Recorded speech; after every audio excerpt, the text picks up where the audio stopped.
శ్రీ శ్రీ శ్రీ పోలిపల్లి పైడితల్లి అమ్మవారి శతవార్షికోత్సవ జాతరలో ఆదాయానికి భారీ గండి. వేలాదిగా వీఐపీ పాసులు. ఇన్ని వీఐపీ పాసులు ఎవరు పంపిణీ చేశారు? ఈ వీఐపీ పాసులపై రబ్బర్ స్టాంప్ ఎలా వచ్చింది?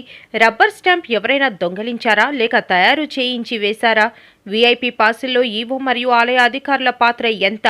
సాధారణ క్యూ లైన్ కన్నా వీఐపీ క్యూ లైన్లోనే బారులు తీరిన వీఐపీ భక్తులు.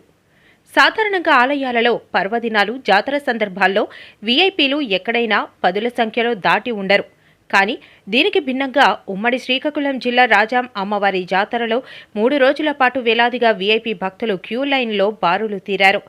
సర్వదర్శనం, శీఘ్ర దర్శన క్యూ లైన్ కన్నా వీఐపీ క్యూ లైన్లోనే భక్తులు ఎక్కువగా ఉండటంతో నిర్ఘాంతపడిన పోలీసులు రాజాంలోని ఓ ప్రముఖ బట్టల షాపింగ్ మాల్ ఈ వీఐపీ పాసులు వేల సంఖ్యలో ముద్రించారు.